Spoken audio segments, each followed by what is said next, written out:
गाँ बालीजात्रा समय रे 3 जन राम भक्त को प्रसाद रे विष दि जाइथिबा अभियोग होइछे। पुजारी जनक प्रसाद रे विष देइथिबा नै नवरंगपुर एसपी निकट रे अभियोग होइछे।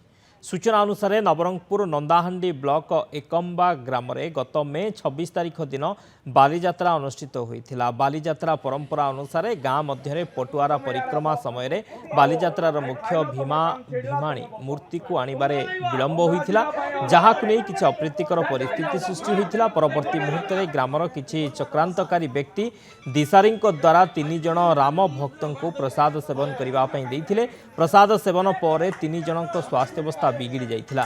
संगे संगे 3 जन को मेडिकल में भर्ती करा जाइथिला। तबे एही 3 जन को विष दिया जाइथिबा नै सूचना देइथिले डाक्तर।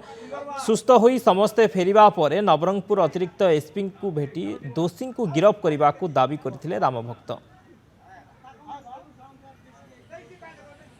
विष दबाटा बोला आज्ञा यहाँ गौड़ गुड़ार दिशारी आगा 3 जन एमती दिशारी मोहर थिला एमती इ साइड गुड़ जन इ साइड गुड़ जन 2 जन थिले। सी 2 जन होची रघु आरी सी मैसर थिले 2 जन मुंड पिताई गला आज्ञा एबे पर्यंत पार्टी सुकुआर सर नाई मुंड बुलची खरार भारी पारनु आमे हॉस्पिटल जाइतिलु मिसा। दिशारी को डाकितिले गाँ वाला किछि मुष्टिमय लोक डाकितिले सिटी जो प्रसाद रे विष मिसेके देइतिले से विषय तदा इनक्वारी कलु इन्वेस्टिगेशन करू तापर पुलिस को डंगरबजार थाना रिपोर्ट दिया। तो डंगरबजार रिपोर्ट दिया और से विषय नहीं आम एसपी सार को देखा करने।